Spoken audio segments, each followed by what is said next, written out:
네, 이제 다니엘서를 시작합니다. 대선지서 또는 예언서, 그래서 이제 이사야 3대 예언서라 해서 이사야, 예레미야, 에스겔 이제 끝나고 나서 또 다니엘서가 이어지기 때문에 사람들은 보통 이제 예언서다 또는 이제 계시록처럼 이제 환상의 일들이 많이 나오기 때문에 에스겔도 그렇고요. 그래서 묵시록이다 이제 이렇게 다니엘서를 좀 단언하고 단정하고 이제 보는 경향이 있어서 그럼 책이 굉장히 어려워집니다. 물론 1장부터 6장, 7장에 12장 이렇게 두 부분으로 해서 두 성격적인 부분이 다 나오는 건 사실이고요. 그래서 그렇게 되지만 그냥 장별로 한 장 한 장에 주시는 말씀을 오늘날 나에게 주시는 말씀으로 해석하고 또 이 말씀들을 통하여 나에게 주시고자 하는 뜻이 무엇인가 성경을 그렇게 읽을 때에 하나님의 은혜가 있습니다. 말씀드린 대로 이제 예언이라고 하는 것은 이제 이 세상 역사 안에서 일어나고 있거나 아니면 장차 일어날 일들에 대하여 하나님께서 역사 안에서 일하시는 것. 그래서 우리가 지금까지 에스겔이나 예레미야, 이사야 읽을 때 역사서하고 계속 대조하여 좀 이렇게 왔다 갔다 하면서 보는 경향이 있었잖아요. 그것처럼 하나님께서 역사 안에서 일하시는 하나님이 어떻게 하시고 선지자들 통하여 그 시대에 필요한 말씀을 어떻게 주시는가를 주로 보는 게 예언서라면, 묵시는 묵시록 같은 계시록처럼 묵시록들은 왜 이렇게 주시느냐? 너무 힘든 거예요, 현실이. 극심한 박해가 있을 때에. 이제 로마의 큰 대박해가 이제 예고되어 있을 때 그런 상황에서 이제 지금 현실의 문제로 희망을 찾고 소망을 찾기가 어려우니까 장래의 영원한 것들에 대한 것을 조금 환상이나 이런 것으로 보여주시면서 소망을 더 든든하게 하시기 위하여 묵시록의 말씀들을 주세요. 그러니까 지금 다니엘도 이제 그런 부분의 말씀들이 다 섞여 있다. 그래서 이렇게 보시면서 말씀을 보시면 됩니다.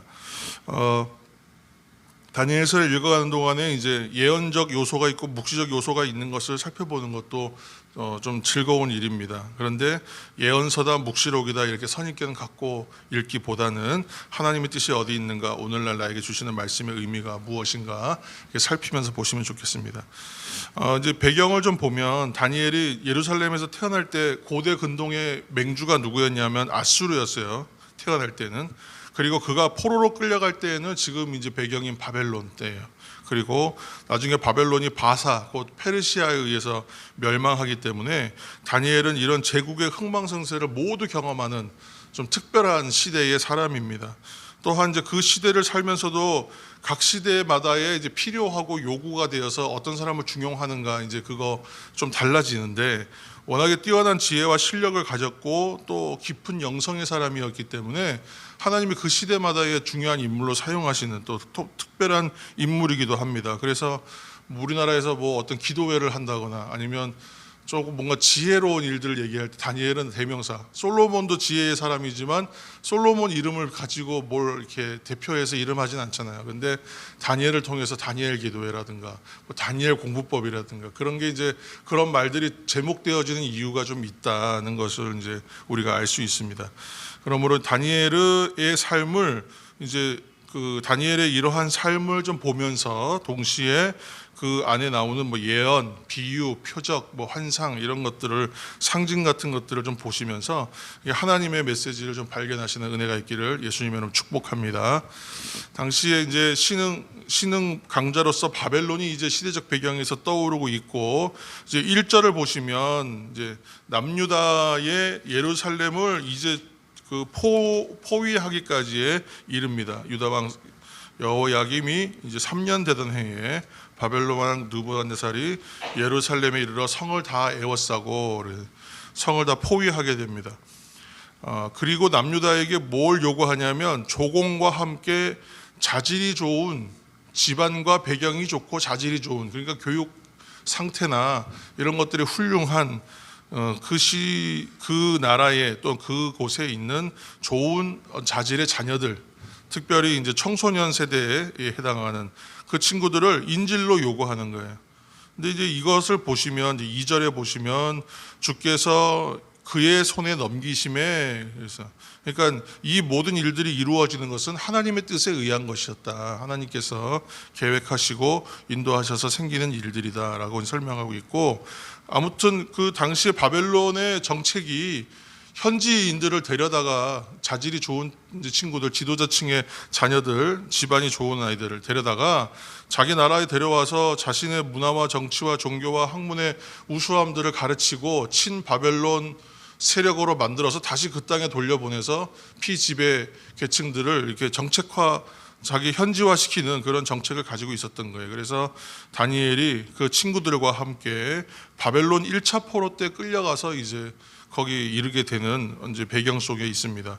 근데 오늘 다니엘의 이름을 보면 그 이름의 뜻이 하나님은 심판자이시다, 하나님은 재판하신다, 뭐 이런 이름이거든요, 다니엘이. 그래서 하나님은 나의 심판자가 되신다, 이런 뜻이고, 하나냐는 여호와가 은혜를 베푸신다, 이런 뜻이고, 미사엘은 누가 하나님이신가, 이런 뜻이고, 아사랴는 여호와께서 도우신다. 이 유다 사람들의 이름의 특징들이 그 부모가 자녀들의 이름을 지을 때에 엘 또는 야 이런 말이 들어가면 다 이게 하나님의 성호를 가리키는 이름들인데, 이 말들이 들어가면 부모들이 자녀를 양육하고 자라게 하면서의 바램, 이 자녀들에 대한 기원, 또 자신들의 신앙의 고백, 이런 내용들을 담아서 자녀의 이름을 지었기 때문에 유다의 전통적 장명법은 다 이런 식의 이름이 돼요. 근데 이들이 제일 먼저 끌려가서 그 땅에서 당하는, 직면하는 현실은 뭐냐? 그 이름을 바꾸라는 계명의 요구를 먼저 받잖아요. 환관장에 와서 이름을 바꿔주는데, 다니엘은 벨드사살, 뭐 메삭은 메삭, 뭐 아벳느고 뭐 이런 이름들을 바꿔버리잖아요. 그러니까 벨드사살은 벨이여 그의 생명을 보호하소서, 그 땅의 신의 이름이죠, 벨이. 그리고 뭐 메삭은 누가 아쿠신인가, 이름을 그러니까 그 현지의 신들의 이름으로 다 바꿔버리는 그런 이제 이름을 먼저 겪습니다. 이름의 변동을 겪습니다. 오늘날 이제 그리스도인들이 처하는 현실들이 어떠한가, 이 말씀들을 보면서 매우 닮아 있다는 거예요. 넓게는 신앙의 사람들은 어느 시대에나 신앙적인 어떤 박해와 어떤 방해와 어떤 충돌이 있다는 것이고, 또 가까이로 얘기하면 믿음의 사람으로서 살아가면서 세상에서 살아가기 때문에 늘 부딪히는 삶의 문제와 현실의 상황이라는 것이 있을 수 있다는 거예요. 그리고 이제 우리가 이제 1장, 2장 읽으면서 발견하는 주제는 이러한 부딪힘과, 또는 조금 더 노골적으로 얘기하면 핍박이나 이러한 선택을 강요받는 갈등의 상황. 특히나 이제 그 뭐 아이들이 청소년 세대에서도 많이 교육시켰었는데, 아이들이 졸업하고 대학을 가면서 대학에서 겪는 술 문화 대표적으로, 또는 이제 졸업하고 어렵게 취업했는데 이제 직장에 들어가서 처음 겪는 어떤 회식 자리에서의 문화, 이런 것들에서 제일 먼저 아이들이 이제 문화적 충격들을 경험하고 선택을 강요받는 자리에 가는 것처럼, 뭐 작게는 그런 문제고, 크게는 이제 뭐 결혼을 했는데 집안의 신앙의 어떤 것들이 달라서 이제 부딪히는 충돌, 뭐 이런 것들이 참 많이 일어나게 되는 건데, 이러한 핍박과 어떤 강요받는 갈등 상황에서 성도들은 그러면 어떻게 해야 하는가? 다니엘서를 보면서 그 중심들을 좀 잡고 방향을 잡을 수 있는 좋은 말씀들이라는 것입니다.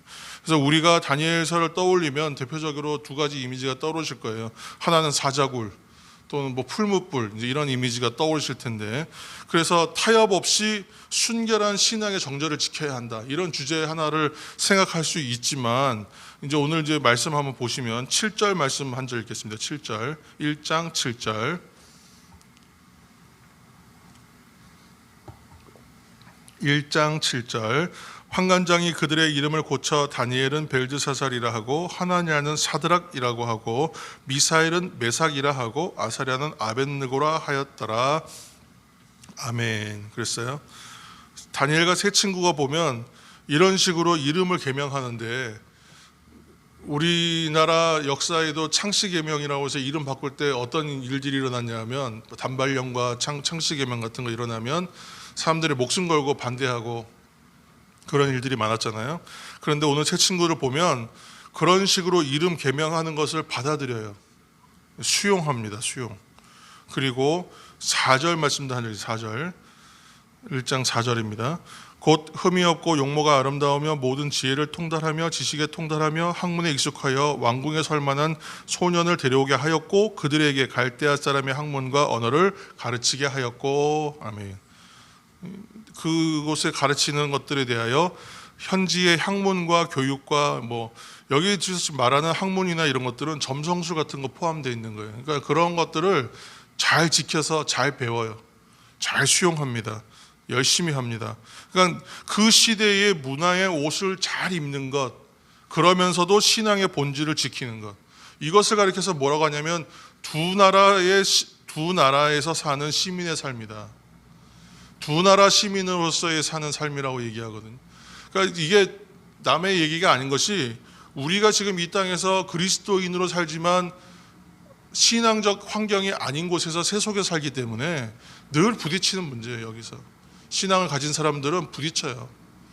그러니까 두 나라의 시민과 같은, 두 나라의 시민으로 사는 삶과 같다는 거예요. 그리스도인의 삶이, 그러니까 다니엘의 삶이, 친구들의 삶이 지금 그러한 삶을 아주 노골적으로 대조해서 보여주고 있습니다. 그런데 다 수용하는 것 같아요. 다 하라는 대로 하는 것 같아. 그런데 8절 말씀 한 절 읽을게요. 8절 다니엘은 뜻을 정하여 왕의 음식과 그가 마시는 포도주로 자기를 더럽히지 아니하리라 하고 자기를 더럽히지 아니하도록 환관장에게 구하니. 아멘. 그냥 거절하는 게 아니라 자기가 스스로 생각하기에 이거는 자기의 본질적인 부분을 해치는 것이다 라고 여기는 부분에 대해서는요, 그 구합니다. 그 앞에서 요구해요. 정확하게 자신이 어떤 상태인지를 설명하고 요구합니다. 그리고 그 전에 뭐라고 되어 있냐면 뜻을 정하여. 저는 다니엘서에서 가장 좋아하는 말씀이 이 말씀 한 절이에요. 다니엘은 뜻을 정하였다. 분명한 태도, 자신의 삶의 태도가 어떠해야 하는지를 정확하게 알고 있고요, 거기에 맞추어서 방법을 찾아서 자신의 태도를 분명하게 세웁니다. 근데 그렇게 되면 부딪힐 것 같고 다 깨질 것 같고 큰일이 날 것 같은데 그 인생이 그러냐? 그렇지 않고 풀려요. 그 시대에도 풀려나가는 것을 우리가 볼 수 있습니다. 이처럼 오늘날의 성도들 또한 두 나라의 시민으로 사는 현실에 대해서 우리가 그 고민과 또 그런 이제 고민을 가지고 이 말씀들을 대할 때에 하나님이 주시는 교훈도 얻게 될 것입니다. 그리고 여기서 발견해야 할 것은 무엇이 지혜의 삶인가? 지식으로 해결되지 않는 현실의 문제들을 만났을 때에 하나님이 주시는 그 시간마다의, 그 때마다, 상황마다의 돌파할 수 있는 방법, 해결할 수 있는 방법, 때로는 돌아가고 때로는 어느 정도 받아들이고 적응해야 되는 부분, 이 부분에 대한 것은 지혜가 필요한 것이거든요.